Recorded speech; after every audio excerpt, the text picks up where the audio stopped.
sa lettre Admirabilissimium, le pape François nous dit « Cela semble impossible, mais c'est pourtant ainsi. En Jésus, Dieu a été un enfant. » La naissance d'un enfant suscite joie et émerveillement, car elle nous place devant le grand mystère de la vie. En voyant briller les yeux des jeunes mariés devant leur enfant nouveau-né, nous comprenons les sentiments de Marie et de Joseph qui, regardant l'enfant Jésus, ont perçu la présence de Dieu dans leur vie. Partout et sous toute forme, la crèche parle de l'amour de Dieu, le Dieu qui s'est fait enfant pour nous dire combien il est proche de chaque être humain, quelle que soit sa condition. Croire, croyons, nous sommes aux portes de Noël et nous contemplons dans ce dernier dimanche l'accomplissement de la promesse. La promesse faite à Abraham, la promesse faite à David par le prophète Nathan, la promesse faite à Marie par l'archange Gabriel. Saint Paul dira « Ce mystère enveloppé de silence aux siècles éternels ». Ce mystère est dévoilé en plénitude et s'accomplit en plénitude en Marie, à travers une attente qui a franchi, traversé des siècles et qui a grandi, un désir qui s'est fait de plus en plus pressant. Ah, si tu déchirais les cieux, Seigneur, si tu descendais. Et c'est ce que nous allons vivre à Noël. Et en même temps, je me pose la question et je vous pose la question, quelle est ton attente? Quelles sont mes attentes? Et aussi, quelle est la promesse de Dieu qui repose sur ma vie? Quelle est cette parole que le Seigneur a prononcée sur ma vie qui fait que je suis là? Cette parole qui court vers son accomplissement et que le Seigneur contemple déjà. Le Seigneur me contemple déjà dans ma beauté éternelle. Il contemple déjà cette parole, cette promesse accomplie. Dieu très haut et glorieux, viens éclairer les ténèbres de mon cœur.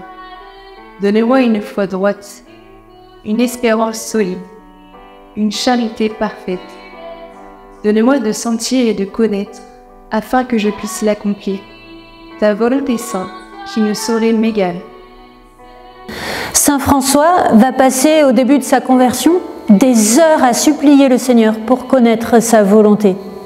Il aura cette prière ardente et le Seigneur lui répondra « Va François, répare mon église qui tombe en ruine ». Ça, c'est l'appel qui repose sur la vie de François. Mais quel est l'appel qui repose sur ta vie et qui fera ta plus grande joie et ton plus grand bonheur? À quelle obéissance au sens fort et noble du mot le Seigneur t'appelle? À quelle réponse enthousiaste? Marie a répondu « Amen » à la voix de l'archange. « Oui, je le veux, ainsi soit-il, qu'il me soit fait selon ta parole. » Et vous voyez, la plus belle image de cette attente, finalement, c'est celle d'une femme enceinte.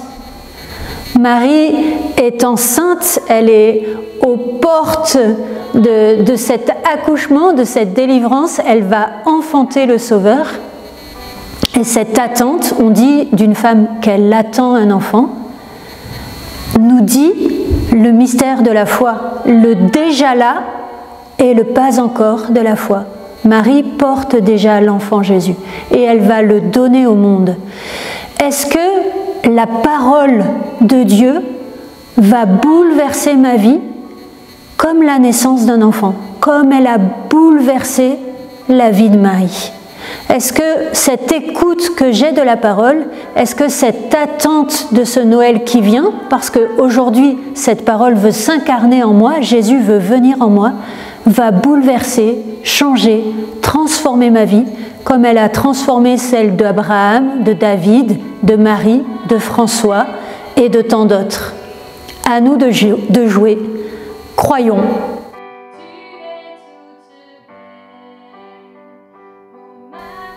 Deux questions. Qu'est-ce que je demande au Seigneur pour Noël? Qu'est-ce que je donne au Seigneur pour Noël? Une action. Allumer une bougie que je pose devant ma fenêtre, sur ma fenêtre. Une intention. Priez pour ceux qui ont perdu la foi, ceux qui n'ont plus d'espérance. Priez pour que les chrétiens soient porteurs d'espérance dans ce monde.